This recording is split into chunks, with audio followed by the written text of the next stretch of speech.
生一口气生了9个女儿，却个个都有大帝之资，因此男人被仙门囚禁了起来，沦为了生育工具。只因他觉醒了无敌种猪系统，只要消耗寿命，便可以强化蝌蚪，孕育出无上灵根。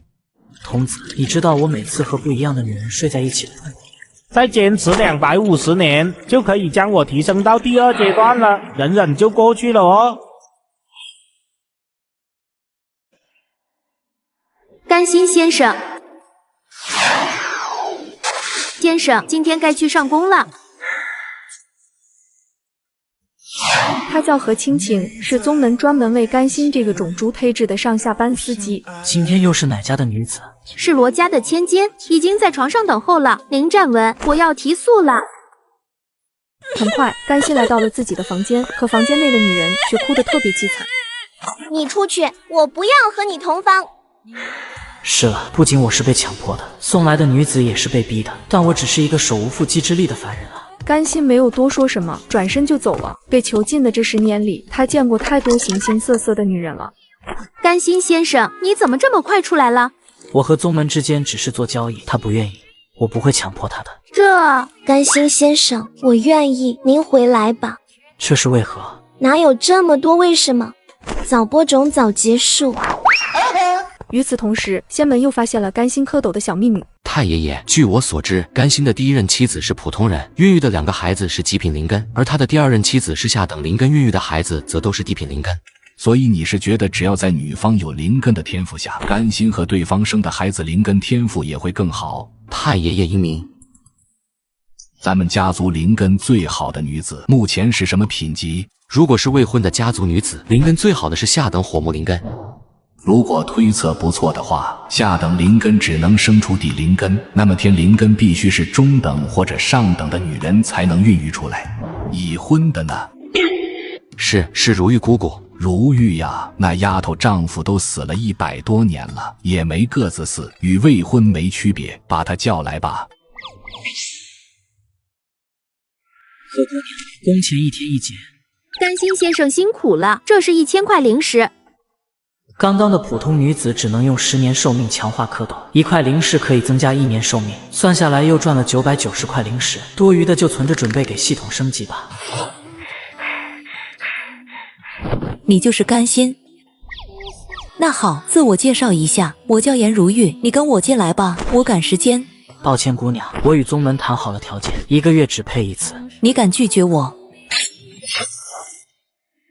如玉姑娘，何至于此啊？1个月的时间都等不及吗？如果不是爷爷答应事后送我1颗破阴丹，我堂堂金丹7巅峰何时乞讨过一个男人？我赶时间，你说吧，怎么才能让我插这个队？这就是普通人的命啊！面对修仙者，连反抗的余地都没有，得加钱。颜如玉同意他的加钱后，2人迅速开始了生产任务。丁，检测到受体为上等灵根天赋者，请从消耗10年、50年、250年、1000年寿命中选择强化指示。第一次与上等灵根合作，多出来了一个消耗1000年寿命的选项，不知道消耗1000年寿命能孕育出什么样的灵根。你这是什么表情？难道我没有吸引力吗？系统，我选择消耗1000年寿命。很快，颜如玉满意的离开了，可甘心被他压榨的整个人都虚了。这一单除去成本的话，算是挣了1000块灵石。我送你回去吧，日后在家好好调养身子。相公，你今日怎么比平时虚弱这么多？她叫王秋雨，是甘心的第2任妻子，和甘心生了7个女儿。虽然知道甘心沦为了宗门的生育工具，但他们夫妻2人依旧相爱。无事，无需多心。小九，你们今天有没有好好温习物理化呀？温习了，爹说过，学好物理化，走遍天下都不怕。穿越至今，也就只有我的这些家人能抚平我的心了。那些因为交易出生的孩子，以后不怨恨我这个便宜老爹就好了。听说昨天严家让颜如玉去甘心那里生孩子去了。严老五是真放得开啊！别的家族送的都是普通女子，他家却送了一个金丹7巅峰。生孩子那天，我们一起去看笑话。她的丈夫100年前就死了，可她却在今天即将临盆产子。而她的家族得知后，不仅没有因此蒙羞，反而个个翘首以盼。上了。终于生了呀！这时，一个接生婆从产房内走了出来，家族老祖激动地上前一把抓住了妇人。如玉她生的是男孩还是女孩？回老祖宗，生的是女孩。理应是女孩啊！这些年甘心配过的女人生的都是女孩。老人口中的甘心是被囚禁在仙门内的种猪，因为它的蝌蚪会通过消耗寿命得到强化，从而孕育出来的孩子修仙天赋极高。于是仙门内的各大家族都争先恐后的找他配种。老祖宗，里面已经收拾好了，大家可以进去看孩子了。老人点了点头，带着家族众人慌忙地来到产房，只见女人虚弱地躺在床上。爷爷，快测试一下我女儿的灵根。如玉，你不愧是爷爷的好孙女，真是辛苦你了。紧接着，老人拿出一枚水晶，可刚一靠近女婴，就散发出耀眼的黑芒。阴灵根还是火属性？众人闻言纷纷倒吸了一口凉气。他们都知道，阴灵根的拥有者，只要有足够的修炼资源，就可以无瓶颈地修炼到大成期。恭喜太爷爷，阴灵根在咱们宗门仅此一个，却是咱们家族的人。日后咱们严家就是整个碧云仙宗的一言堂啊！太爷爷现在还不是高兴的时候，其他家族还不知道上等灵根的女人和甘心能孕育出阴灵根。如果今天阴灵根出生的事情传出，恐怕阴灵根就不值钱了。你们都听到了吗？老祖宗您放心，我们一定守口如瓶。我就是死也不会说一个字。老祖宗不好了，宗主和大长老他们来了。什么？他们竟然来了？其他家族产子都未曾前去，为何偏偏此时来我们严家？太爷爷，他们恐怕就是来看孩子的。看来是瞒不住了，他们二人都是化神期，我一个元婴期挡不住啊！老梅啊，待会可要好好挖苦一下严老五啊！我们都是给甘心送的普通女子，只有他们严家送的是上等灵根天赋的严如玉。那是必然。如玉那姑娘虽然死了老公，但依旧是有夫之妇啊！很快，严老五像幽灵一样现出身形。见过宗主和大长老。老严啊，听说你们家如玉诞下一个麒麟儿，我和大长老一同过来看看。宗主和大长老来的真巧，孩子刚出生。孩子呢？测试过天赋了吗？测试了，是火系阴灵根。火系灵根吗？如玉可。火系阴灵根？什么阴灵根？没鸡鸡，老夫家里还有些事情，先走一步了。既然你落汤鸡不讲武德，想先我一步孕育出阴灵根，那就别怪我没鸡鸡把甘心绑到我自己府上了。于是大长老直接亲自将甘心绑到了梅府。大长老，我同意先给你加配，先把我放下来吧。不是刚才嘴硬让我好好排队了，只能怪我自己是一个毫无修为的凡人啊，任人差遣搓磨。翻阅了整个族谱，不管是已婚还是未婚的家族，都没有一个上等灵根的女子。我偌大的梅家，连一个上等灵根的梅姓女子都没有吗？老祖宗，上等灵根哪有那么好出啊？咱们梅家十几万族人，这千年以来也就出了一个上等灵根的姑奶奶，只是姑奶奶已经没了。听到族人的话，梅鸡鸡陷入了沉默，过了半晌才回过神。我记得丹儿的道侣好像是上等灵根吧？老祖宗不可呀，梅丹可是您的亲儿子啊！甘心闻言，整个人都麻木了。他没想到事情会发展到这个地步。如果是曹老板穿越到这里，该是多么的兴奋啊！为了家族，有何不可？只要生出阴灵根天赋的孩子，日后加入我梅家，一样是我梅家的人。与此同时，宗主落汤鸡和梅鸡鸡面临着一样的困难。老祖宗，咱们家族未婚女子中灵根最好的便是落水寒那丫，但只是中等灵根。已婚的女子中也没有上等灵根吗？老祖，落水寒那丫头在整个家族女子中都是最拔尖的存在。难不成我整个洛家所有的女子都没有一个上等灵根吗？是有，但我不敢说。说便是，我还能吃了你不成？是宗主您母亲。这个男人每扇自己一个嘴巴子，心情便会愉悦几分，因为他知道只要自己认错态度好，母亲就会答应再给他找一个爹。你这个孽障，好了，别打了。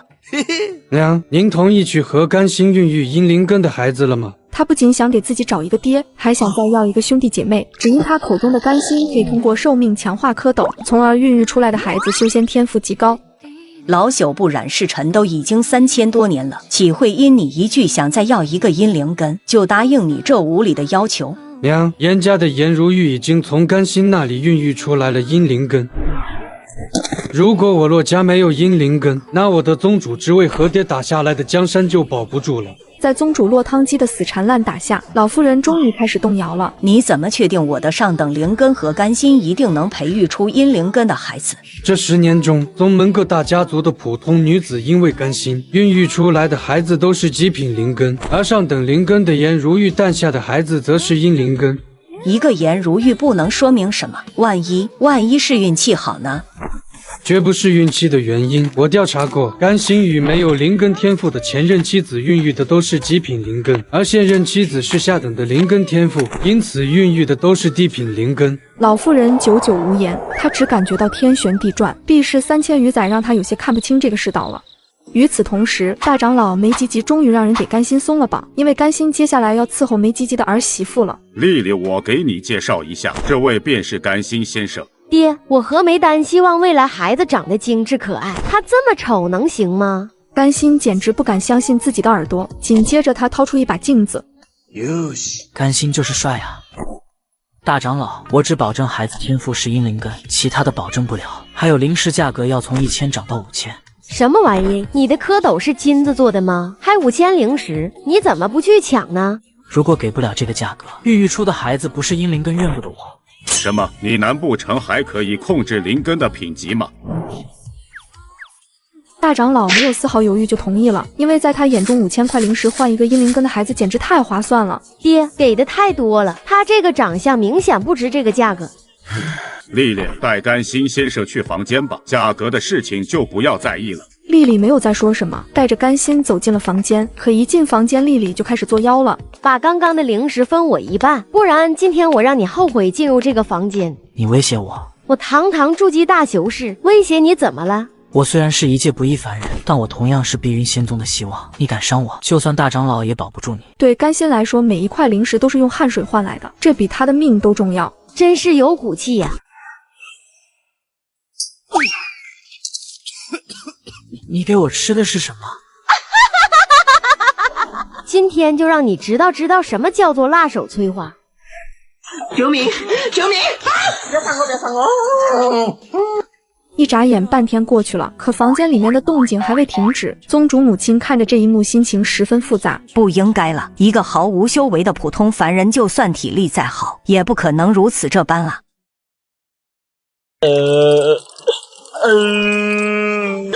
太尼玛可怕了！这11年间，什么丑女人我没见过，这么糟蹋人的，在大长老这里真是独一份啊！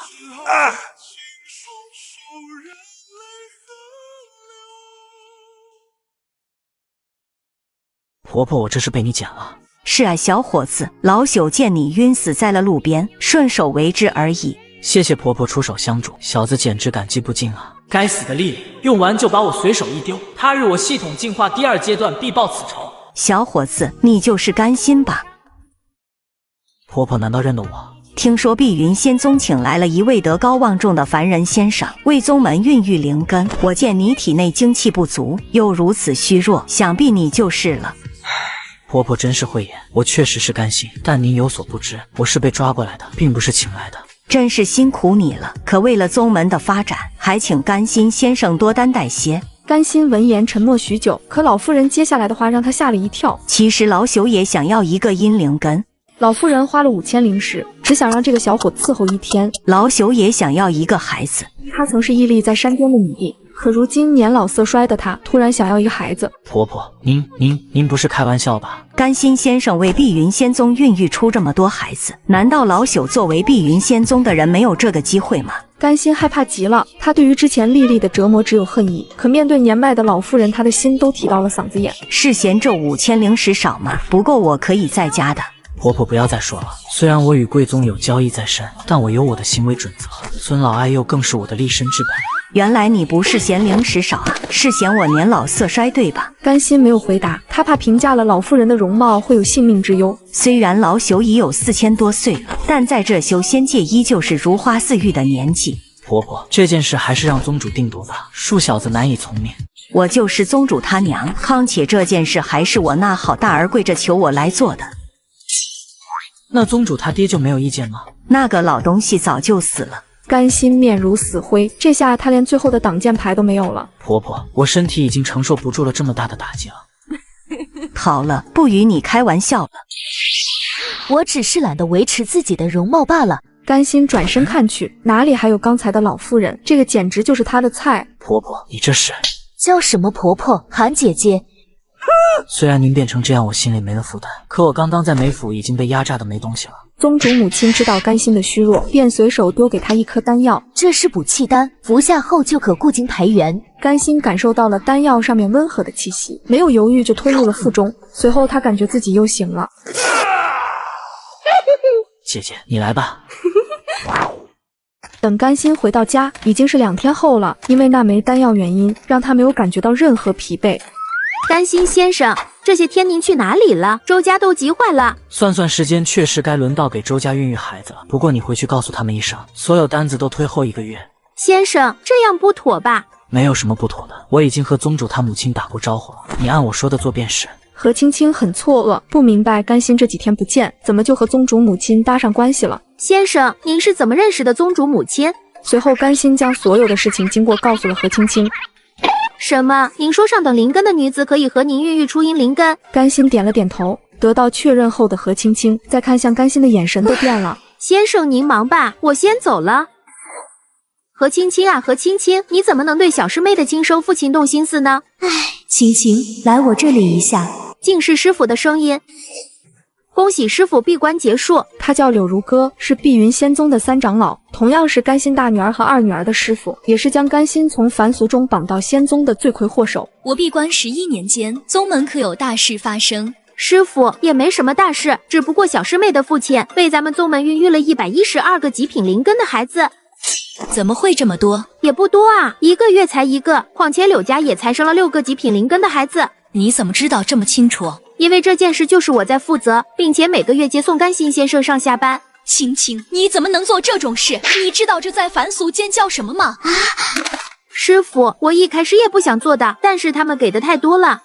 唉，11年间孕育的都是极品灵根吗？我记得甘心9个女儿有7个是地灵根啊。我听甘心先生说，颜如玉诞下的孩子是阴灵根，而且大长老的儿媳妇和宗主母亲也找甘心做了交易。什么？你不是说没什么大事发生吗？师傅，这些都是我听甘心先生说的，还未得到证实呢。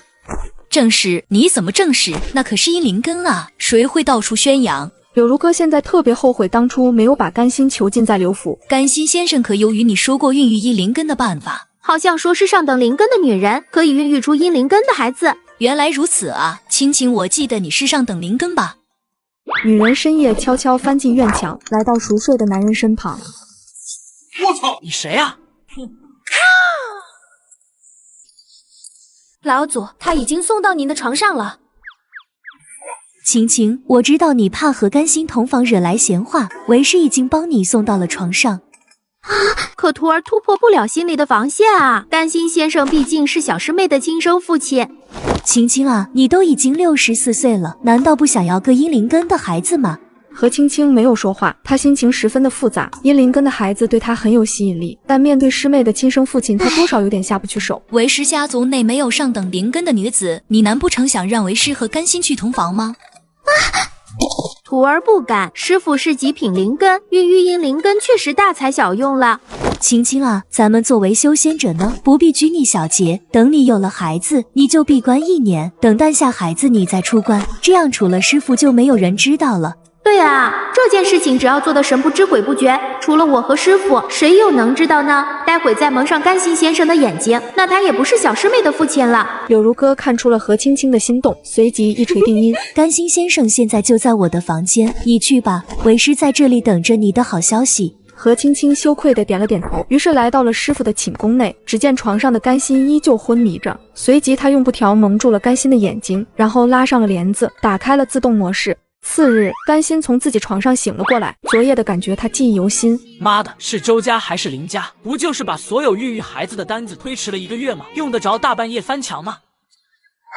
还好我有先见之明，提前和妻女分了房。爸爸，小雨、小鹿，你们这个月怎么回来的这么早啊？他们是甘心和第1任妻子生的大女儿和2女儿，名叫甘雨和甘露。柳如歌便是他们的师傅。师傅给我们提前放了假，说啊，师傅还让我们多陪爹爹呢。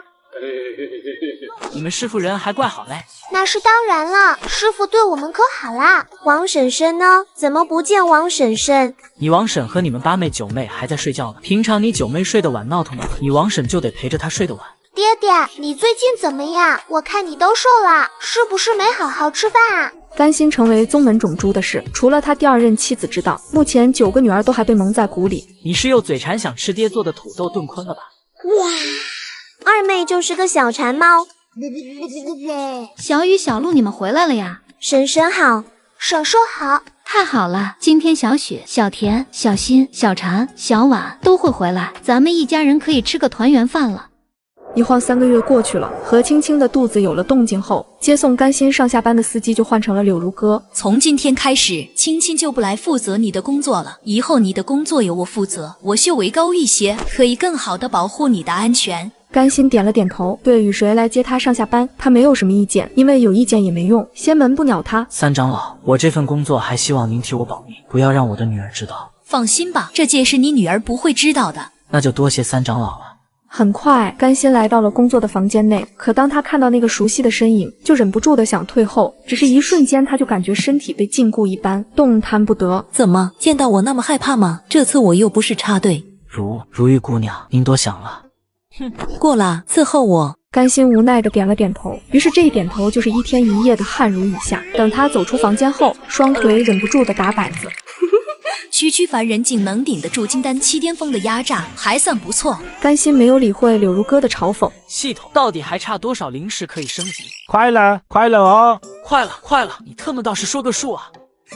别着急，马上就要来大单了哦。什么？洛宗主，你们能够批量培养极品灵根的事情我们都知道了，明人不说暗话，把方法交出来，不然的话，我们只能一起联合起来灭了你们。这特么就是你说的大单子？男人只因一口气生了9个女儿，就令无数仙子对他投怀送抱，甚至各大仙门也为他大打出手。好了，不要再揍我们了，我告诉你们能生出极品灵根孩子的方法。就这样，落汤鸡将把甘心囚禁在宗门沦为种猪的事情全部说了出来。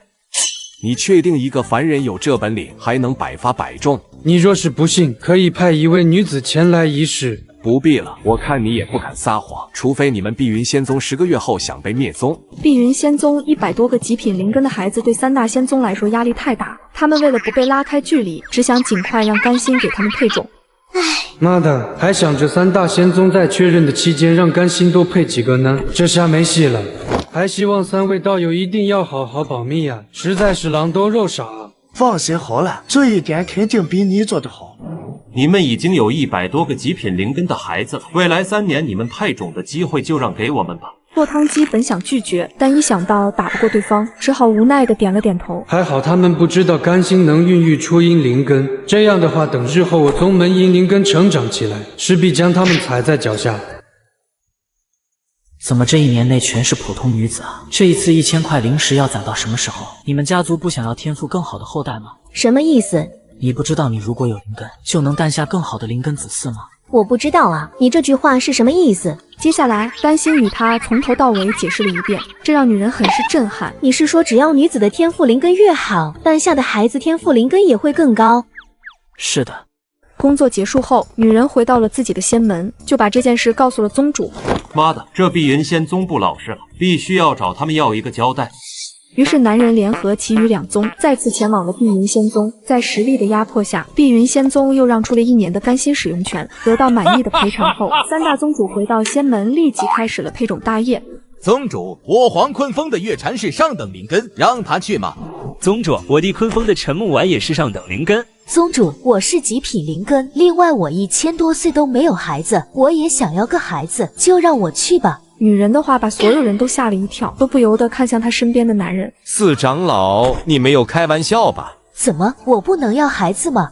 可是您不是有道侣吗？谁规定有道侣就不能要孩子了？诸位，我和明月都是元婴后期，已经很难拥有自己的孩子了，所以明月能够拥有孩子，我是支持他的，而且我保证可以把孩子当成自己的孩子来培养。经过夫妇2人的力排众议，1个月后，詹明月和甘心对接成功。可这一幕却被碧云仙宗的人发现了。老恶，这詹明月是极品灵根，那他诞下的孩子岂不是阳灵根？这样肯定不行。要是让七玄门有了阳灵根的孩子，而我们却没有，未来我们必定会被他们压一头。是啊，老骆，咱们也必须要拥有阳灵根的孩子。我妈都已经慷慨就义了，回来我去劝劝柳如歌师妹吧。宗主，咱们探子说七玄门安排极品灵根的四长老沾明月去了，咱们也不能落后啊。极品灵根诞下的孩子很可能就是阳灵根，那可是真正的大地之子啊！咱们青霞门极品灵根的女子有3个，有2个有道侣，让没有道侣的清平丫头去吧。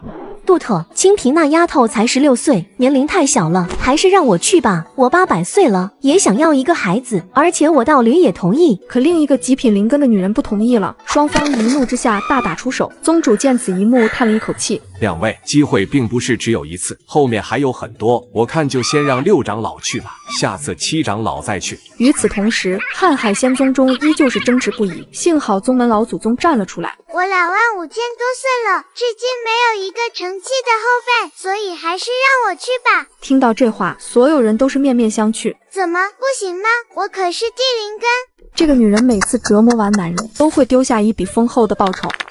这10块上品灵石是赏给你的，加上之前给你的小费，已经是20万下品灵石了。如果我生的孩子不是仙灵根，你知道后果。甘心做了10多年的种猪，这点小场面他根本不放在眼里。姑娘，你放心好了，我们俩的孩子一定是仙灵根。开玩笑，那蝌蚪可是消耗了我25000年的寿命。甘心先生，今天这位女客人也是极品灵根吧？不是极品灵根，是地灵根。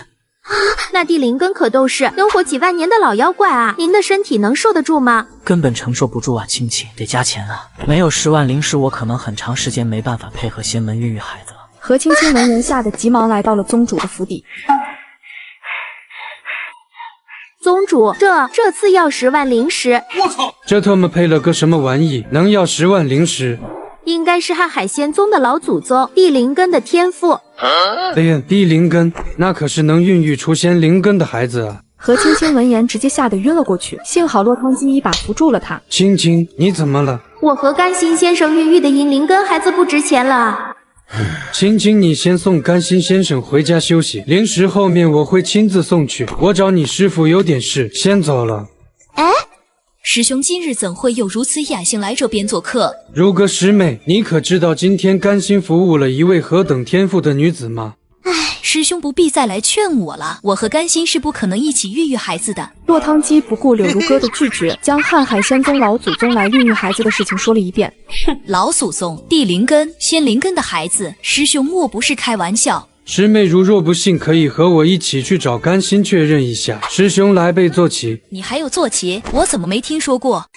我最近刚在瓜子二手车上买了台5万多的大众高尔夫，和新车一样，但比新车便宜了9万多。现在新车掉价快，买瓜子特划算。瓜子每台车都经过官方专业检测，能先试开3天，放心买就行。要是有旧车，也可以放瓜子上高价卖了。总之听我的，买二手车上瓜子就对了。师兄，甘心年纪不大，我们只要几10年内找一个极品灵根的女弟子，就能拥有阳灵根的孩子了。如哥，你别忘了，我们头上还有圣地。如果他们知道了甘心的存在，你觉得咱们再想要一个大地之子的孩子，还有机会吗？柳如歌回想起圣地那些可怕的存在，也不由得一抖。师兄，让我好好考虑一下吧。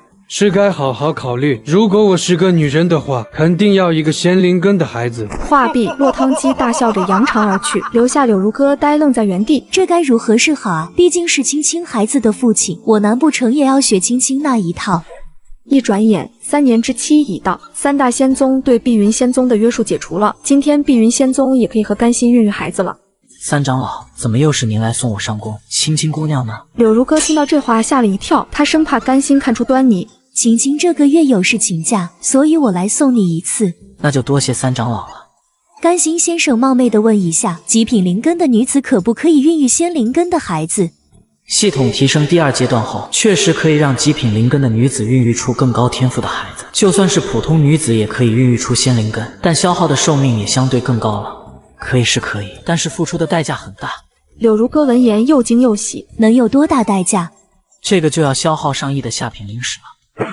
怎么会这么多？极品灵根想打破极限孕育仙灵根，就好比浮游上青天，难度极大，消耗的灵石自然不会少了。柳如歌又和甘心询问了一些细节，发现此事确实可行，他的心情难以平复。1亿5000多块灵石我身上根本就不够，只能去一趟师兄那里了。甘心先生，我肚子有些不舒服，想要屎，你在船上等我一下可以吗？三长老您快去，我不着急。师兄，咱们请落云山的地灵根女子来孕育仙灵根要花多大代价？对方出的价格是3万上品灵石。3万块上品灵石，这可是相当于3亿下品灵石了，这代价是不是有些大了？为了仙灵根的孩子，这点代价不过是些许风霜罢了。师兄，你把3万上品灵石给我，我还你一个仙灵根的孩子。水池中的阔斗可以卖到1000块灵石，而今天一位仙子却愿意出价2亿灵石，可仙子并不觉得贵，反而觉得自己赚麻了。2亿灵石就能拥有仙灵根的子嗣，简直是稳赚不赔的买卖。三长老留步吧，我知道工作的房间怎么走。甘心根本不知道今天的客人是柳如歌，因为柳如歌说房间的人只是他的朋友。甘心先生，这次的客人希望您对他和蔼一些。三长老放心好了，您是我女儿的师傅，客人又是您的朋友，你不说我也知道怎么做。甘心走后，柳如歌直接换了一个模样。不想学青青那一套，我只能出此下策了，希望甘心先生看不出来吧。今天的客人还没来吗？不应该呀，平常都是在这里坐着等我们。这时一阵脚步声响起，甘心抬头看去，这副模样，难道是我曾经的合作伙伴吗？柳如歌步入房间的那一刻就想好了女儿的名字，因此她的脸庞滚烫。就让往事如烟一般烟消云散吧。姑娘，您应该不是第一次来这边了吧？您什么意思？只是见姑娘神色熟悉，以为是一位老朋友。我已经变换了样子，照理说他一个普通凡人是看不出端倪的。我是第一次来这里培育仙灵根的，难道有什么不为人知的规矩吗？姑娘多虑了，没有什么规矩。与此同时，妖族的密探也将宗门极品灵根暴增的消息带回了妖族圣地。那边的探子可有查明人族用的是什么秘法孕育的孩子吗？禀圣主，这件事被人族几大宗门封锁的水泄不通。那探子目前在人族宗门只是小小的杂役，所以只有这些消息。废物！想当年我给人族洗裤衩子都能洗出妖族的万年安瓶，他竟然连一个消息都获取不到。妖姬，速来见我！我操！你速度怎么这么快？我开车来的呀。你又换新车了？没有，我最近在瓜子二手车上买了一辆宝马3系，没想到才花了9万多，比新车便宜了20多万。现在新车掉价快，买瓜子特划算。这么便宜，靠谱吗？当然，瓜子每台车都经过官方专业检测，能先试开3天，放心买就行。要是有旧车，还能放瓜子上高价卖了。总之听我的，买卖二手车上瓜子就对了。圣主，不知你唤我有何吩咐？去一趟人族，将这些年人族诞下极品灵根孩子的方法给我带来。遵命。只要我秘法到手，奴隶人族的万年大计势必如虎添翼啊！这次工作时间确实久了点，可三长老也不能把我丢在这里不管不顾了呀。甘心先生实在不好意思，让你久等了。我刚接到师傅的传音就过来了。青青姑娘，你师傅这确实有点不靠谱，一声不响的就离开了，我一个凡人怎么回去？先生错怪我师傅了，他在外面等了3天了，只是刚刚感觉有点不适，他驾驭不好飞行灵气就先离开了。他只是说了句随便，就被仙子来了个霸王硬上弓。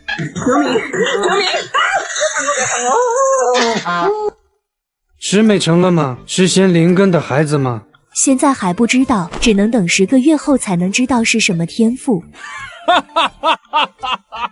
没事，等得起。一眨眼10个月时间过去了，这天柳如歌抱着一个孩子来到了宗门禁地之中。高阶测试仪都准备好了，我们来测试一下这孩子的天赋吧。柳如歌点了点头，将女婴慢慢的放到了灵根测试仪上，只是一瞬间，灵根测试仪器上散发出耀眼的白芒。果然是仙灵根，这甘心真是我碧云仙宗的福星啊！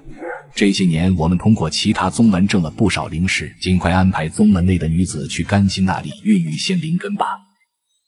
仙灵根，甘心，这碧云仙宗果然有大秘密，甚至连人族圣地都不曾得知，藏的可真够深啊！把他们都杀了，逼出甘心的下落。不能打草惊蛇，甘心说不定对我们妖族有用。你们闭嘴，先查清楚甘心如何孕育孩子的秘密，然后传给圣主，让圣主定夺。与此同时，人族圣地中也得到了碧云仙宗有很多极品灵根孩子的消息。圣主，极品灵根在我们这里做外门的资格都没有，没必要去那贫瘠之地探查吧。虽然极品灵根不值钱，但耐不住量大。如果有了大量培育极品灵根的方法，日后妖族再次侵犯，就不必再像上次一样签订和平条约了。妖族万年以前就被我们打怕了，龟缩不住，何必担心这些蛇手之辈？这一切不过是暴风雨来临前的宁静罢了。安排人下去走一趟吧。圣主，查到了，是一个叫甘心的男人，他播种出来的孩子修仙天赋都极高，甚至目前还能孕育出仙灵根。什么？此事可当真？当真，您看我们要不要将他绑来，为我们妖族孕育孩子？虽然是一个毫无修为的凡人，但如果能为我妖族所用，也不为是一个好的棋子啊。那你和姬坤一起去吧，如果他不能为我妖族所用，就让他消失吧。而此时人族圣地的使者也来到了碧云仙宗。落汤鸡呀，听说你们碧云仙宗最近出生了不少极品灵根的孩子啊。落汤鸡吓坏了，圣地派下来的圣使一口唾沫都能把他淹死。圣使大人，最近几年确实是祖坟冒青烟，诞下了几个极品灵根的孩子，还好他们不知道仙灵根孩子的事情，还有周旋的余地。你的意思是青霞宗、九玄宗、瀚海宗的祖坟都一起冒青烟了？其他宗门的事，弟子就无从得知了。我就不与你拐弯抹角了，把生育极品灵根的秘法交出来，万事休矣，碧云仙宗为灭指日可待。就这样，落汤鸡为了保宗门无事，便将甘心这个种猪给卖了。圣使大人，这位便是甘心先生。你便是甘心？他明明是个人，却活得如猪狗一般。你就是甘心？甘心成为种猪，被宗门囚禁了15年，自然知道来找他的目的无非是配种。是的，我是甘心。确实没有灵根，也查不出来是什么体质，当真可以孕育出修仙天赋极高的孩子。圣使大人，弟子不敢撒谎，你可以检查一下他女儿的天赋。圣使点了点头，便来到了小九小八的身前，拿出了一枚灵根测试水晶。当水晶靠近的那一刻，就散发出耀眼的光芒。竟然都是地灵根，而且确实是甘心的血脉，看来此人的情况是真的。甘心先生，自我介绍一下，我是圣地梵净山的使者，你与我去梵净山吧。甘心很惊讶，虽然没听过圣地，但可以通过落汤鸡恭敬的态度看出圣地的强大，拒绝的话也被他咽进了肚子里。仙长，让我带上我的妻子和女儿行吗？不行，你以为我们梵净山是什么地方？是谁想去就能去的吗？甘心脸色逐渐阴沉，他因为拥有系统可以复活，但不代表他的妻女可以复活。你如果在梵净山好好表现的话，我到时候不是不能将你的妻女接到梵净山。甘心先生，您就先跟着圣使大人先过去吧，您的妻女我们碧云仙宗一定会好好照顾。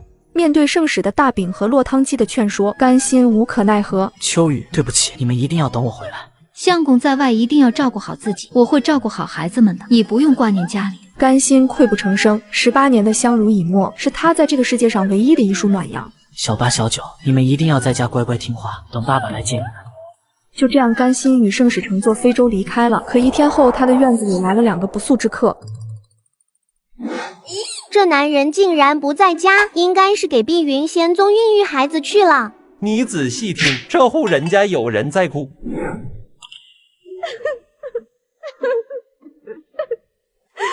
不对啊，之前这个叫甘心的去孕育孩子，并没有出现这种情况，难道是甘心出了什么意外？我来查看一下这户人家的记忆，稍等片刻。记住，不准伤及其性命，日后说不定是拿捏甘心的好把柄。1刻钟后，妖姬和姬坤踏上了追逐甘心的行程。没想到这梵净山圣地竟然钻了我回妖族的空子，真是该死！别着急，以我们的速度，定能在他们进入圣地赶上，并且他们只来了1个人，到时候将甘心抢来便是。与此同时，圣地的使者正在和甘心商议孕育灵根的价格。一个极品灵根的孩子1万下品灵石，地灵根10万，天灵根50万，阴灵根100万，阳灵根500万，仙灵根3亿。甘心闻言很是激动，这价格比碧云仙宗给的太多了。甘心先生，我们圣地不需要您1天孕育10个灵根，只要每天1个就行。不行，我只是一个普通凡人，这样我会死的，最快1周1个。圣使闻言大喜，他不奢求甘心1天1个，哪怕半月1个他也能接受。何等鼠辈，竟敢来我圣地1周！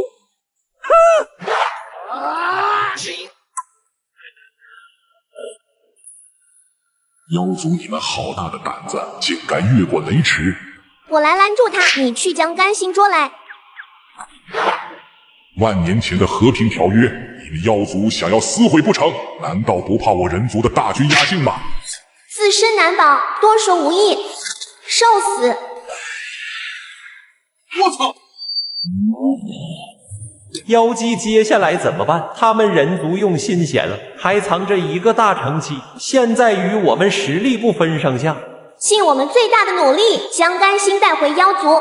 可是他们人族的支援一旦到场，我们就岌岌可危了。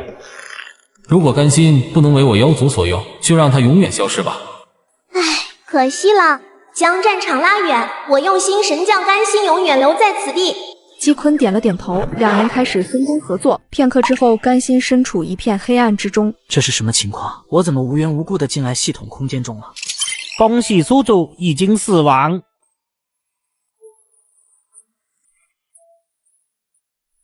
要死了吗？可是我还不甘心。秋雨他们还在等着我回去。宿主别怕哦，咱们还能复活呢。系统，我复活需要多少时间？复活需要10万年，期间宿主的意识会陷入沉睡。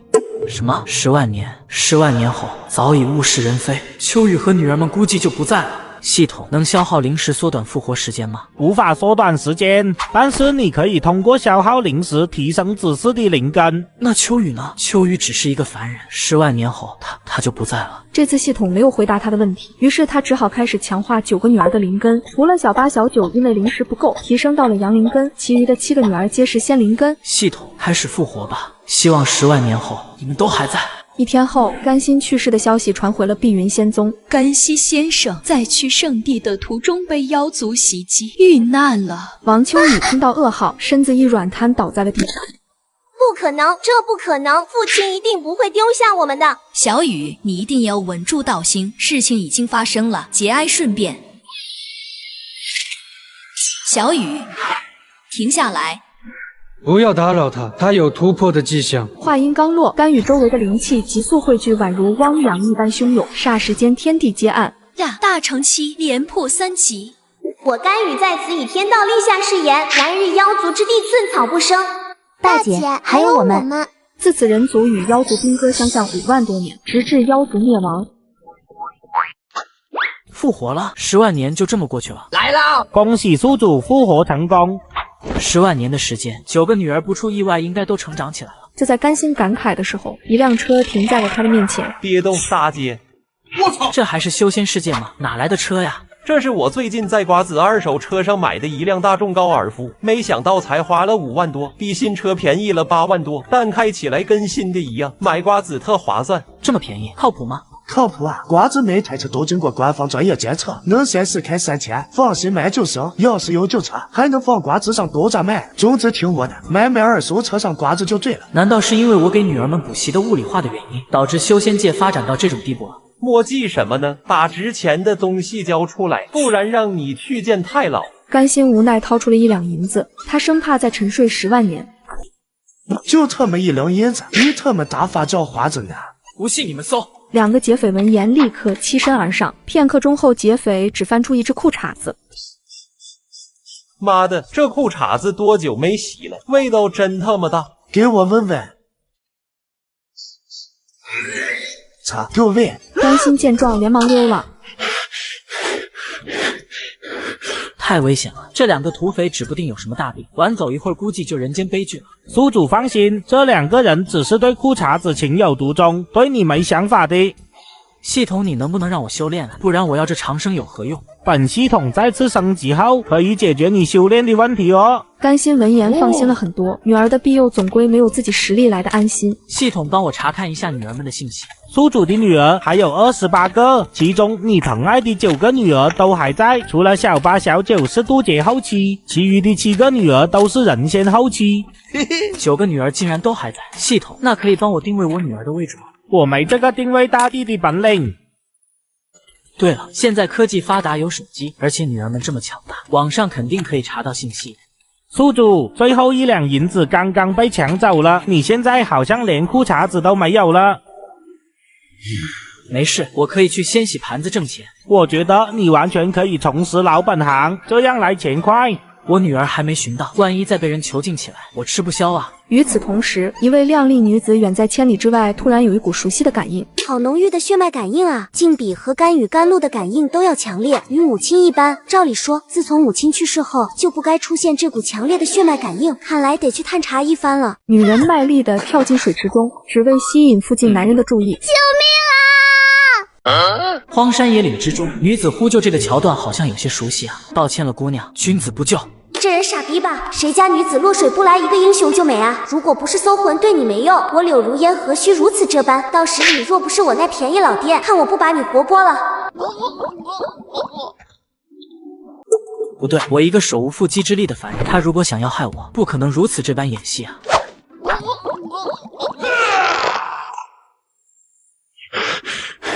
多谢公子出手相助，小女子愿以身相许就不必了，给我点钱财即可。我可是人族大帝呀，他是怎么有脸说出以身相许的呢？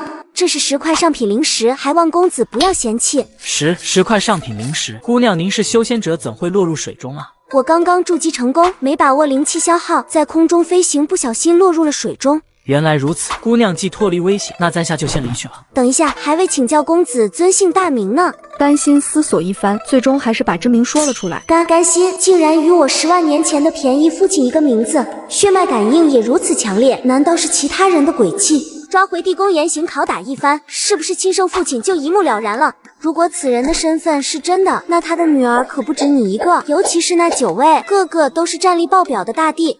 唉，先确认他有没有10万年前的本领吧。很快，甘心来到一处城镇，找到牙房，以1块下品灵石的价格买了一座府邸，而府邸中的一个保姆也被甘心留了下来。甘心先生，这是您让我帮你买的手机，麻烦你了，宁姐。不麻烦的先生，只是我有个不情之请，不知宁姐不妨说说看，我尽力而为便是。我相公与前任的女儿今年刚满18岁，我想让她来府上跟我学习一下做保姆的工作，但是甘先生您放心，她不要工资的。这种事宁姐你看着安排便是。女人开心的点了点头，就离开了。于是甘心连忙上网查询起了女儿们的信息，可9个女儿在网上只有帝号，并未透露真名。其中7个人仙后期的女儿也早已飞升去了仙界。紫辉大帝居住的星球竟然以我妻子命名，那么他应该是小8或者小9。每10年的祭祖仪式才会从星域回来，看来只能等着了。宁姐的这个妓女，怎么每次宁姐请假就穿成这个模样？这么小的年纪，心机这么厉害吗？甘心先生，我娘今天走之前买了1块豆腐，说您爱吃，你看是煲汤还是油炸焖煎呢？按你拿手的来做吧。对了，思雪，今天黄瓜皮蛋里给我放上粉丝。与此同时，地宫中的如烟大帝有一丝恼怒，真是奇怪了，一个普通凡人不仅搜不了魂，竟然也没办法控制他的身体。哼，你以为这样我就没办法了吗？月牙悄悄地爬上了天幕，去而复返的保姆宁姐竟阴差阳错地出现在了甘心的卧室中。宁姐，你这是？宁姐没有丝毫言语，可欺身而上的动作替她做出了回答。到底是不是我那便宜的老爹？10个月后就有结果了。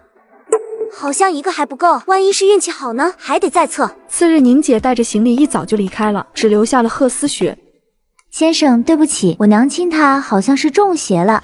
小雪，你回去吧，这件事我不怪宁姐。先生，您不愿意让我做您保姆了吗？你要是不讨厌这份工作，可以接着做的。贺思雪闻言笑嘻嘻的去忙了。这特么到底是哪个不孝女？肯定是那些交易出生的孩子才会如此作为。你到底是谁？出来面对我！既然知道我是你爹了，你还敢这么捉弄我，这个不孝女！然而他的这番怒斥却没有得到任何回复，直到晚上，一个女子再次踏进了他的房间。新夫人，您怎么来了？这个女人甘心认识，是城主这个月刚娶的老婆。你也没有意识吗？城主夫人也没有说话，和保姆宁姐一样，直接欺身而上。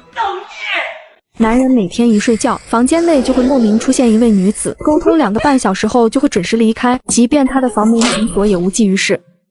我操！你又是谁？你也是被我那不孝女控制的吗？可女人完全没有理会他，自顾自地开始宽衣解带。2个半小时后，女人刚要离去，却被甘心拦住了去路。回去告诉我那不孝女，这样搞下去我会死的。还有，我需要灵石补充能量，最少需要1亿下品灵石。然而这次女人却出奇地丢下了1笔灵石，然后消失在了房间中。女儿啊，不要再控制别的女人来验证我了，她们是无辜的呀。我真的是10万年前的甘心，我孕育出来的孩子也确实都有极高的修仙天赋。你应该知道子辉大帝和子瑶大帝是我养大的女儿吧？你这么压榨我，不怕他们找你麻烦吗？然而幕后黑手柳如烟早就上床睡觉了，压根没听到。可听墙角的小保姆贺思雪却亚麻呆住了。子辉大帝、子瑶大帝，相传还有7位人族大帝与他们2人是一父同胞，而甘心先生却说自己是他们10万年前的父亲。贺思雪越是褒丝抽茧，心情越是难以平复。此时此刻，她浑然不知，一颗想做大地小妈的种子悄悄地发芽了。甘心先生，今天早餐想吃些什么？思雪，今天早餐我就不吃了，想多休息会儿。不知道甘心先生什么时候才能闲下来，好让我趁虚而入。一转眼到了晚上，在贺思雪的见证下，一位女子再次走进了甘心的房间。希望中午的枸杞乌鸡汤对您有帮助。救命！救命！甘心先生，你一定要撑住，不然我可就没戏了。回去告诉你背后的人，停手吧，我只是一个普通凡人，经不起你们这些修士的折腾。怎么了？是昨天付的零食不够用了吗？这竟然是一个有意识的。也对，毕竟是一位地灵根的修士，零食自然是不够的。可我是人，不是牛马，我也要休息，给我放1年的假期，不然我就死给你们看。女人没有任何言语，消失在了房间内。主人，那个男人说的，这个不用你管，接下来你在家好好养胎即可。哎，我堂堂化神期修士和一个凡夫俗子就一次，这怎么可能？你退下吧，遵命。死给我看！我亲爱的父亲啊，我怎么可能眼睁睁地看着你死呢？等这些孩子出世，我还要把您接回地宫，好好享福呢。次日，柳如烟果然没有再安排人来孝敬甘心，这让左等右等的何思雪呼吸开始急促了起来。终于轮到我了吗？加油，贺思雪！纵使前方并不荆棘，但只要你想生，路就在脚下。而此时的甘心刚庆幸可以好好休息了，却听到了房门被打开的声音。可当他看清来人的面貌，无奈地叹了一口气。甘心先生，感谢您赋予我一颗朝气蓬勃的生命，虽日后遥隔两地，但您如沐春风的样子，我这一生都不会忘记。请原谅我的不辞而别，仰慕您的雪。这是何苦啊？一晃几个月过去了，这天贺思雪的继母诞下了一名女婴。就在所有人为之高兴时，时间就像被按下了暂停键。果然拥有灵根。不久后，城主的妻子也诞下了一名女婴。经过检测，孩子是地灵根的修行天赋。于是城主大设宴席，就连甘心也被邀请参加了满月酒。甘心先生，随礼2万下品灵石。对不住了，城主大人，这是我目前力所能及的事情了。希望东窗事发后不要牵连孩子。之后，甘心的孩子陆陆续续的诞生，并且每个孩子都拥有天赋灵根。可柳如烟还想在最后确认一下。算时间快到你临盆了吧？是的，主人，最迟明天就可以。地灵根的女子和甘心可是能孕育出仙灵根。如果10万年前的消息无误，那么我这个便宜老爹的利用价值可太大了。女人怀胎10年，终于诞下了一名女婴，可还没来得及看上两眼，孩子就被柳如烟强行带走了。果然拥有仙灵根，我那便宜老爹的本领果然恐怖如斯啊！能让我给孩子起一个名字吗？你是孩子的母亲，名字当然得让你来起，不过孩子得养在我的膝下。谢谢陛下，孩子就叫做于月薇吧。只要孩子日后可以效忠于我，就算没有名字又如何？好了，你退下吧。遵命。陛下，要不要让榆树消失？这样这个孩子未来才会永远效忠于您。不必了，你去将这个孩子的父亲甘心带来见我即可。与此同时，甘心正在绘画10万年前自己9个女儿的样子。小8、小9，你们过得还好吗？爹过得很不好啊，每天生活在水深火热之中，简直是苦不堪言啊。你也是来找我的吧？那你跟我来吧。很快，甘心带着女人来到一处房间内，这让女人很是诧异。你带我来这里做什么？你不是想睡我吗？你想多了，我是奉你弟陛下的命令带你去见他。甘心闻言，心中顿时明白了，这个女帝肯定是自己10万年前的女儿。这一去怕是永无安宁之日了，只是不知道这个女儿到底是谁。这位仙子，能不能让我处理一些事情，然后我再跟着你回去？尽快安排吧，你以后恐怕很难回来了。你又换新 iPhone 了？那多贵啊！现在上转转买2手才更划算。我这苹果15只花了3900，比新款便宜2000。最近又在他家买了个笔记本，性价比也挺高的，办公看剧都很流畅。真挺便宜的，靠谱吗？放心吧，我研究过了，转转官方验的数码产品都经过多轮检测，跟新机一样支持1年保修。总之，买2手上转转就对了。思雪，你在哪里？能回来吗？没多久，贺思雪同意了搭载飞船回来，可一旁女人却淡淡说道：“没那么麻烦，你告诉我地址，我把人给你带回来。”甘心没有推脱，说了一个地址，女人便消失在了房间内。只是一眨眼的功夫，贺思雪抱着一个孩子出现在了甘心的面前。辛苦你了，思雪。孩子叫什么名字？叫思君或者念君，你觉得哪个好？都不错。我马上要离开了，离开之前我会把所有财产都留给你和孩子。先生，你要去哪里？我也不知道。那我能和你一起去吗？恐怕不行。好了，不要墨迹了，女帝陛下还在等着呢。小雪，我走了，你要照顾好自己。先生，我会在这里等着你的。就这样，彩凤带着甘心来到了柳如烟的面前。陛下，人带来了。啊！面见陛下还不速速跪下？开玩笑，哪有当爹的跪女儿的？彩凤，你先退下吧。彩凤离开后，柳如烟开始用玩味的眼神疯狂地打量着甘心。请问你的母亲是谁？我母亲是柳如歌，有何指教？什么？你是三长老的女儿？很快，甘心回想起那一天的事情。好你个三长老，竟然也觊觎我的美色，还偷偷摸摸的。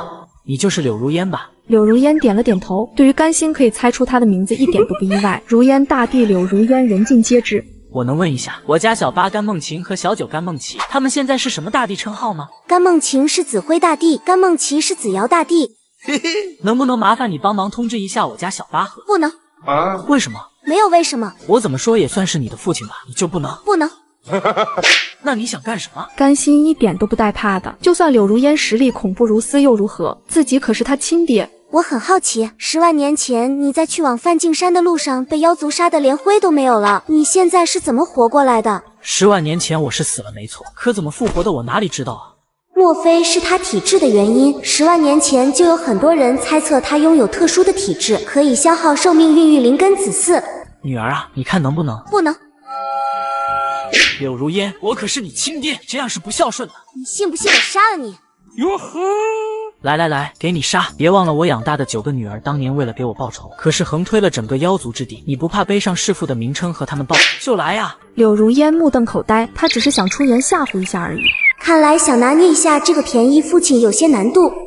来人，把他给我带下去，关到禁闭室里去，消磨他的锐气。他前世被仙门当作种猪囚禁了15年，复活后又被亲生女儿当作工具把控在了手中。接下来我会给你安排一些貌美如花的女子，算是便宜你了。你只要多给我孕育出一些仙灵根的孩子，等过几年我就把你送到梦蝶姐姐那边去。如烟，虽然你从一出生就没得到过我的关爱，但不管怎么说，我也是你爹啊，你这么做不合适吧？你要是不同意，我只能把你囚禁到死了。甘心不敢不同意，这个女儿在前几集的手段，她见识到了。同意是同意，但是我有一个条件。什么条件？条件就是一个孩子10亿灵石，而且1个月我只上班1次。没有问题，但所有孩子必须全部都是仙灵根。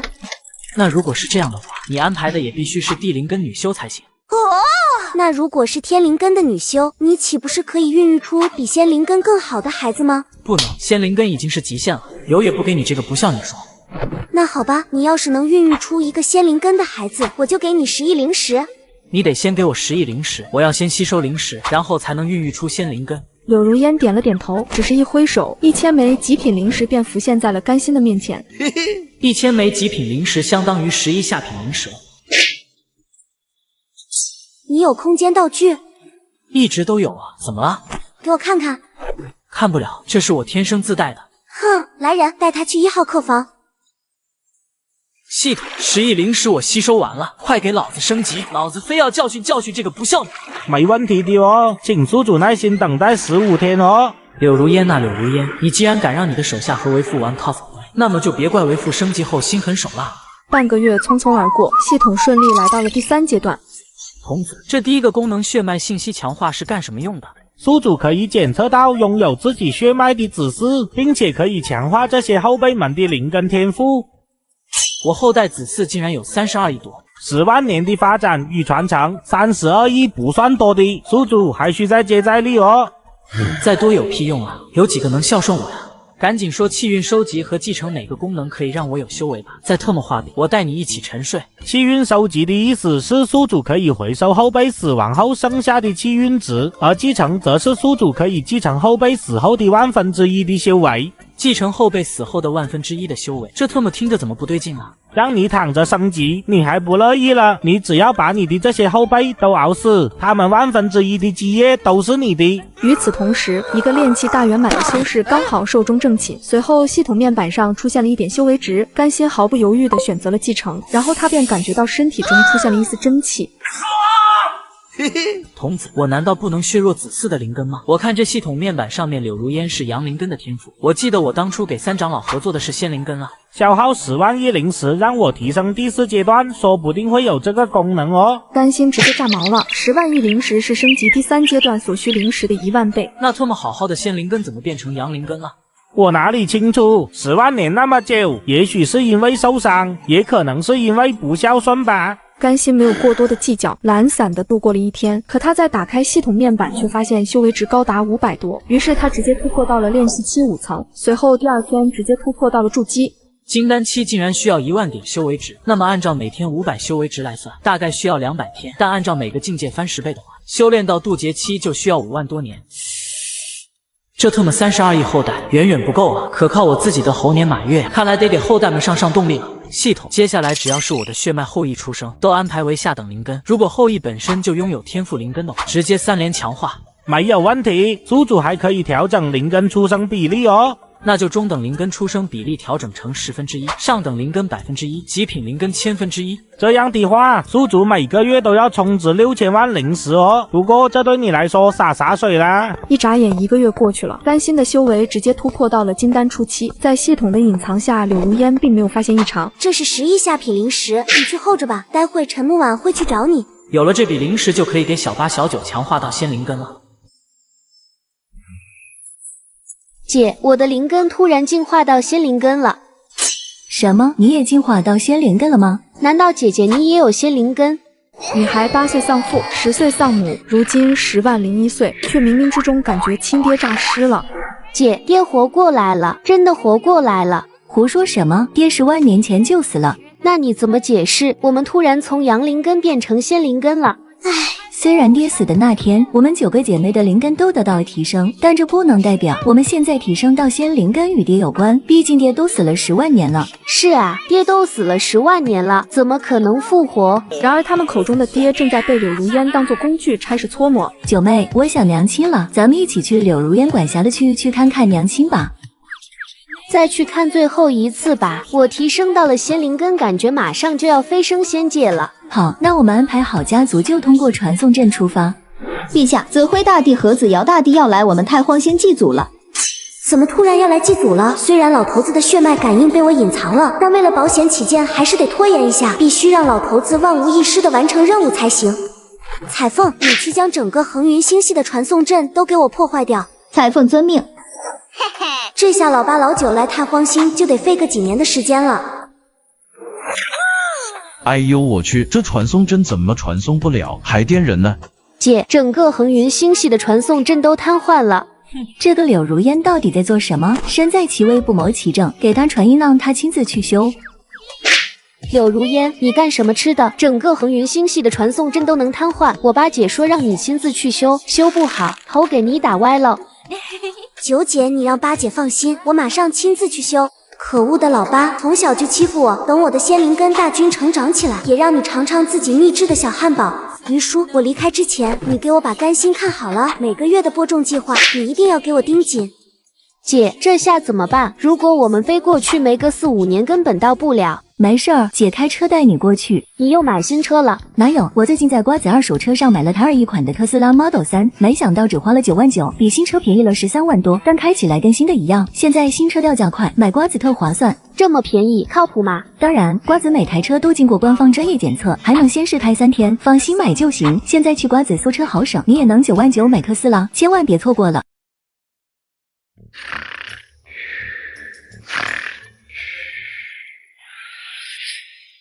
甘心先生，请跟我走一趟吧。去哪？去上班。我10天前刚上完班，说好的1个月上班1次的呀，搞什么吗？我明明和柳如烟那个不孝女谈好的1个月只工作1天。甘心先生，这一次是额外的。不行，时间隔得太短，会对我的身体造成不可逆的伤害。而且这件事如烟不知道吧？你强行让我加班，不怕他责罚吗？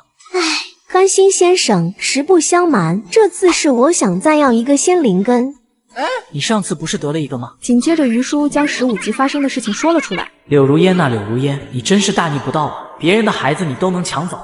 这样吧，介于我没有休息好，你突然插队，你加点钱，我帮你再要1个仙灵根。没有问题，你要多少？最少100亿。哈，我给你100亿。一转眼半年过去了，甘心曾经居住的小镇突然来了2个陌生女子。姐，为什么不直接飞到埋葬母亲的地方去？这是我们小时候待过的地方，我想飞升之前再看一眼。你们听说了吗？贺家的2个孩子都是极品灵根。听说了，这还是城主大人亲自检测的呢。贺家这是要发达了啊！听说之前这个宁姐还是给别人做保姆的呢。姐，你说那个保姆会不会和我们爹爹是相同的体质？那咱们去见一见这个宁姐，万一和爹是同样的体质，到时候可以将她请到我们的家族中来。好，那我用神识来找找那个宁姐在哪。那些画怎么了？什么画？那些画上有父亲、母亲，还有我们小时候以及7个姐姐。这怎么可能？10万年都过去了，除了7个姐姐以外，谁能画出我们的双亲以及我们小时候？就在那个方向，你自己用神识看。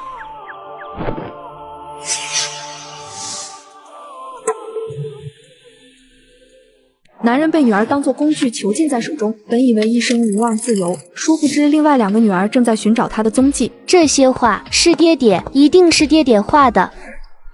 你们是谁？干嘛闯入我家？我问你说，胆敢说错一句话，立马把你和孩子挫骨扬灰。这些画是谁画的？是甘心先生。果然是爹爹，名字都一样。爹爹，那我岂不是眼前的女子的继母了？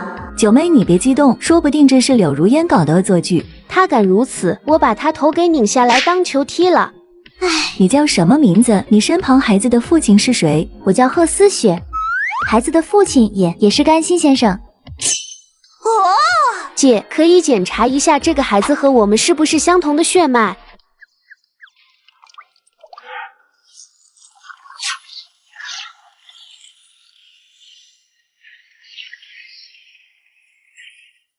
与我们有一样的基因片段，应该和我们有血亲关系。贺思雪，你知道甘心在哪里吗？不知道他具体在哪，但我知道他是被女帝陛下派人带走的。女帝陛下？姐，这太荒星除了柳如烟是陛下，还能是谁？那我们走一趟柳如烟的地宫吧。这手机看剧就是流畅啊！你换新手机了，九点啊？卖了，我那台 iPhone 14找转转上门回收了3300多。靠谱吗？当然了，我是转转老用户了，每次换下来的手机、手表、笔记本都会叫转转免费上门回收，价格满意现场打钱，吃着饭就把手机给卖了，特别方便。要我说，趁着旧机还值钱，赶紧叫转转上门回收就对了。姐，太像了，真的是我们爹爹。是很像，可他身上有禁忌，探查不到任何血脉感应。那我们问问不就行了？我操！你们是谁？要干什么？小八、小九，是你们来救爹爹了吗？听到甘心称呼的小名，甘梦琪、甘梦琴心神一震，随即热泪盈眶。爹爹！他们自从父母去世后，就再也没有听过小八、小九了，别人都是称呼他们老八、老九。小八、小九，你们都10万多岁了，这么哭鼻子，不怕别人笑话吗？就算是100万岁，我也是您女儿啊！对啊，您10万年前去世的消息是假的吗？就这样，甘心又从头解释一遍。那爹，您怎么在柳如烟这里呀？这个柳如烟，她简直不是人啊！接下来，甘心又把柳如烟如何囚禁她、强迫她的起因说了一遍。这个柳如烟，她是怎么敢的啊？再怎么说，爹爹你也是她的亲生父亲啊！可是她不认我这个父亲啊！爹爹，你放心好了，我和姐姐一定把她的头打歪，给你出气。对了，你们怎么突然来太荒星了？是你们发现灵根进化了吗？爹爹，我们的灵根变成仙灵根是和您有关吗？当然和我有关了。爹自从出生就拥有特殊的体质，只要有足够的灵石，就能强化你们的灵根。我就说嘛，我们的灵根提升和爹有关。对了，爹，你说你在柳如烟孕育了10几个仙灵根，他们现在在哪里？我们把这些孩子都带走，一个都不给柳如烟留。先带我离开这里吧，我路上给你们说。爹，那我们先带你去看看娘亲吧。我们这次回来就是想看一下娘亲的。你们娘亲在我走后的8万年里一定很辛苦吧？爹，你不用那么伤心，娘亲是含笑走的。系统，你能让我的妻子复活吗？如果你可以成就混元大罗金仙，付出一定的代价，就可以找到亲人的转世之身。小8、小9，我想把你娘亲的身体带走，一直陪着我，可以吗？你是我爹，这种决定当然听您的，爹做决定就好了。那我们就返回秋雨星吧。就这样，甘心与2个女儿踏上了回家的路程，其中还包括一些孩子和肚子大的女人。我们从太荒回到秋雨星要多长时间？大概要1年的时间。都怪柳如烟把整个恒云星系的传送阵都破坏掉了。你说什么？老8、老9把我的家给偷了？是的，陛下，属下实在无力阻止这一切，请陛下责罚。他们带着老头子和一群孩子，速度肯定没我快，还来得及。甘梦晴、甘梦琪，你们2个老六竟敢偷我的家，还把老头子给我还回来！柳如烟，没想到你追得挺快啊！本来想安顿好爹，再来教训你的。既然你送上门，看我不把你的头打歪！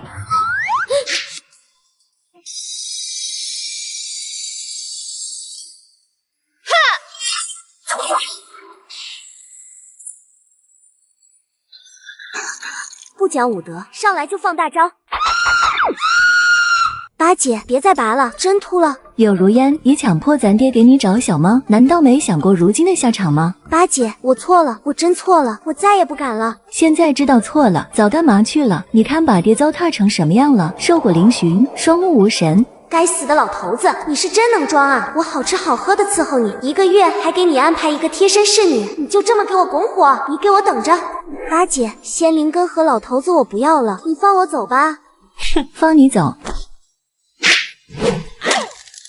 爹，柳如烟被我抓来了，修为也被我封印了，你看要怎么处置他？这怎么可能？我虽然打不过你，但我们都是渡劫后期，你凭什么能封印我的修为？因为梦晴是仙灵根，已经突破到渡劫后期大圆满了，封印你的修为不是手到擒来吗？甘梦晴是仙灵根，不可能，绝对不可能。没有什么不可能的，我拥有特殊的体质，可以给我的女儿提升灵根。我不仅给我家小8提升了仙灵根，还给我家小9提升了仙灵根呢。说到这，还要感谢如烟妹妹你呢。如果不是你给我爹爹那么多零食，爹爹还没办法给我和姐姐提升灵根天赋呢。该死的老头子，吃我的用我的，还拿我的补贴其他女儿。爹，女儿错了，对不起，女儿之前不该那样对你，是女儿不孝，你能原谅女儿吗？这时候知道错了，晚了。柳如烟，你是想让我爹也给你提升灵根天赋吧？你死了这条心吧，我就是死也不会给你提升灵根的。爹，对不起，我真的错了，求你原谅我这一次吧。原谅不了一点点，从现在开始我不是你爹，你也不是我的女儿。小9，把她给我丢出去吧，眼不见心不烦。爹，他把你糟蹋这么凄惨，就这么放了他吗？虎毒都不食子，我如何对自己的亲生女儿下狠手？毕竟我在华夏也是受到过高等教育的。放了吧，以后我与她老死不相往来。好吧，都听爹爹的。真是便宜你了。老8、老9，你们给我等着，等你们飞升了，看我如何炮制老头子的！我非得给他找1万个女子压榨死他！后代子孙拜见老祖宗。甘心刚步入秋雨星，小8、小9就安排了家族中的一些混得好的子嗣进行了认祖仪式。混得一般的子嗣都没有资格拜见甘心，并且得知消息的青微女帝颜清武和天蓝女帝洛依依也一同赶了过来。爹爹，你现在都是老祖宗了，开不开心？开心。爹爹，这是我的玄孙女，叫洛思思，可爱吧？老祖宗，快来让老祖宗抱抱。爹爹，以后就让思思陪着你，这样你就不会太无聊了。好，小8，你有心了。其他女儿听到这话，心里的小算盘噼里啪啦的响了起来。第二天，小9便送来了一个小男孩，并奉上了10万极品灵石。小9，你有心了。几天后，颜清武也带了一个小女孩，并且孝敬了甘心10万极品灵石以及1000万上品灵石。不错，这个女儿也很上道。紧接着，甘心直接消耗1亿能量值，帮颜清武提升到了仙灵根。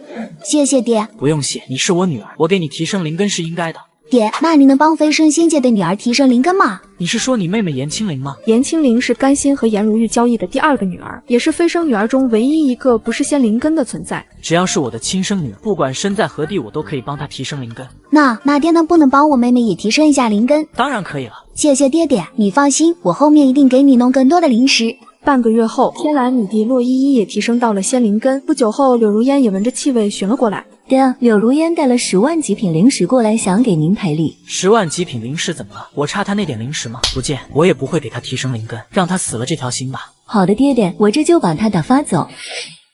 柳如烟，你回去吧，我爹说不见你。八姐，我这次是真心来和咱爹认错的。行了，柳如烟，咱且不说你之前对我爹的伤害，如果我爹没有提升灵根的能力，你会这么低三下四的过来认错？另外，其他姊妹都知道你对我爹做的事情了，所以你最好不要有什么不好的想法，不然到时候别说我们不念及血脉相连。时间还长着呢，风水轮流转，咱们等着瞧。男人一口气生了30个女儿，却个个都是人族大帝，只因他觉醒了种猪系统，只要消耗寿命就能强化子嗣灵根。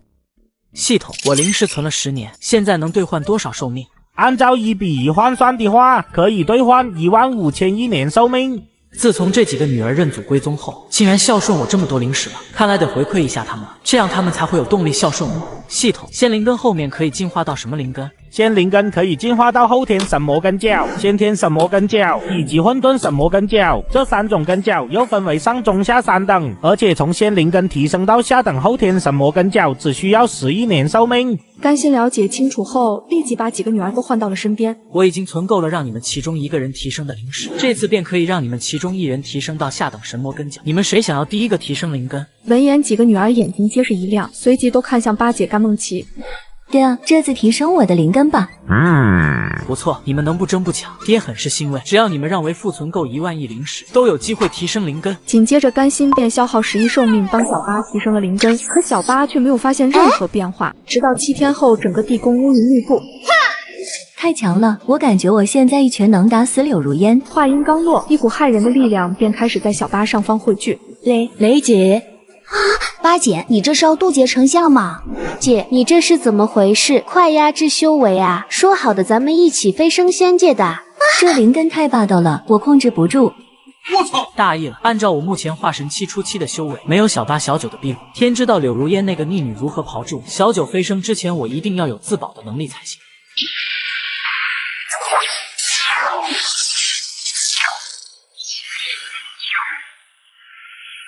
姐，你这就渡劫完成了吗？是啊，我的灵根提升后，我的元神和身躯都得到了巨大的提升，所以成仙劫很轻松。几人闻言瞬间激动了起来。以往渡仙劫的姐姐们都是9死1生的。梦琪姐，你还能在我们下界停留多久？哎，奇怪，我没有感受到仙界的召唤啊。什么？仙界没有召唤你？这是怎么回事？莫非是仙界那边出了什么问题？姐，你确定你现在已经成仙了吗？我现在一身的真元都已经转化成为了仙元，我可以确定我现在的修为是人仙境。会不会是因为灵根的原因？我们去问一下爹爹吧，万一他知道呢？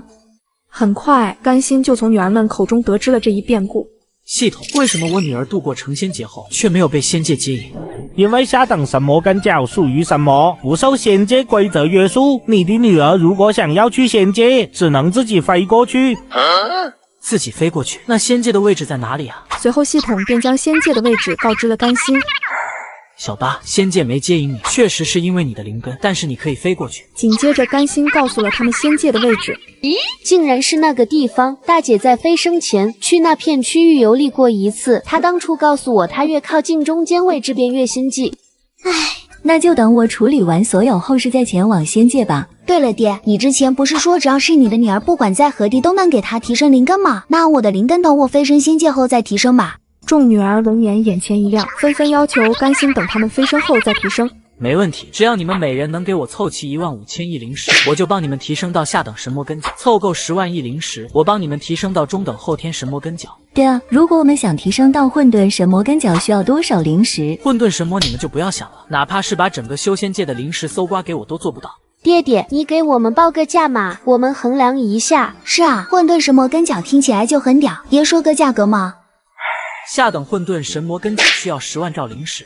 几个女儿很是震惊，但并没有气馁，各自回到家族后便开始督促家族后辈们多生孩子，以便达到快速的挖掘整个星系的资源。就这样过去了50年，在人族的快速繁殖下，恒星系被挖掘了2/3。队长，这个小行星资源太丰富了，我们这支小队都可以得到嘉奖。队长，这个小行星好像被人捷足先登了，有挖掘的痕迹。这仗北半处有一支妖族守队，将他们活捉，严刑拷打一番，汇报给女帝老祖。姐，最近探索的星系中发现了妖族，而且他们的疆域比我们人族大了无数倍。既然有这么回事，我的修为最高，我去妖族之地探查一番情况吧。这是一个妖族掌控的世界，每一个出生的人类都会被打上奴籍。而在人族饥寒交迫之时，一位人族女帝从域外降临了此方世界，可历经8年却未曾救出一人。各位，整个妖族文明控制了数百万颗星球的资源，而我们的人族一出生就成了奴隶。可妖族中的妖帝高达160位，优势并不在我们。阿姐姐，你认为我们接下来应该如何做？我认为应该先将柳如烟强迫咱爹爹生出来的仙灵根培育起来，这样我们才有能力对抗妖族。只是要先杜绝妖族发现我们的踪迹。当下也只能这样了，争取让这10几个孩子在几千年内突破渡劫期，以后与妖族开战，我们不至于太劣势。妖族有100多个渡劫期大帝，我们人族才10个，就算把那些仙灵根的孩子培养起来，也才20多个，这点量顶什么用？那你说应该咋办？我的建议就是给咱爹多纳几房妾，让他给我们多生一些仙灵根的妹妹，到时候我们几百个渡劫期的大帝，妖族算个屁！柳如烟，闭上你的臭嘴，不然别怪我撕烂你的狗嘴。甘梦晴，我说的只是我个人的建议，老头子不仅是你爹，也是我爹，我这么建议不是为了私心，完全是为了人族的未来发展。柳如烟，我看你是真的皮又痒了，看打。九姐，冷静一下，我觉得我们可以询问一下爹爹的意见，万一他自己愿意呢？不行，我坚决不同意我爹沦为工具，大不了我也提升根脚突破人仙境，与八姐一起驻守人族。原本还想着利用大师所去报复一下老头子的柳如烟，听到这里不淡定了。根脚？什么根脚？各位能不能为我解惑一下，什么根脚可以突破人仙境，不立刻飞升仙界？八姐可以和他说吗？可以，这件事没什么好隐瞒的。九姐现在是仙灵根，如果再让爹帮忙提升一次灵根的话，就可以提升为下等后天神魔根脚，并且突破人仙境，不会被仙界强行接引。木子姐姐说的对，现在八姐已经是神魔根脚突破人仙期了，以八姐的实力，如果妖族的大帝不四处而逃，八姐一个人就能搞定。什么？老八已经被老头子给提升到神魔根脚了？对呀，这件事我们大家都知道的。不公平，老头子不公平。那你们老头子给你们提升灵根了吗？我们现在都是仙灵根，神魔根脚不能被仙界接引，所以爹等我们飞升仙界后再对我们提升。好了，大家先去驻守边境吧，发现妖族的探查格杀勿论。等一下，八姐，你能不能替我和咱爹求求情，让他也给我提升一下仙灵根？柳如烟，你要不要脸？用不到的时候管我爹叫老头子，现在有事叫爹，你拿我爹当什么？现在我把话放在这里，就算我爹帮你提升灵根，我也不会答应。随即小八人仙境的威压笼罩在柳如烟的身上，柳如烟汗如雨下。我这就去驻守边境。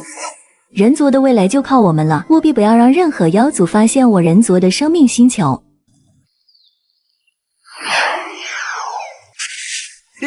小八回来了呀，好几年不见，你探查妖族那边有什么情况吗？对，生活在妖族区域中的人类一直被妖族当作奴隶驱使。你们姐妹几人可有能力将我们的这些同胞解救出来？我们实力做不到，因为妖族有100多位渡劫期的妖帝，而且野心极大，不断的在恒云星系扩张。假以时日，我们母星被妖族发现，以我们姐妹几人的实力恐会沦陷。那你们可有应对的办法？对，柳如烟倒是提出了一个办法，只是坏了，冲我来了！我想柳如烟那个孽女是想让我多孕育出一些仙灵根，好应对未来妖族的入侵吧。可你和你的那些妹妹是怎么想的？爹的对不起，这次只是想征求一下您的意见，如果您不同意的话，我绝不会像柳如烟一样强迫您。还好是征求我意见，不然我这一生注定就是个牛马呀。其实为父有办法解决未来的危机，只不过要消耗无数的灵石。什么办法？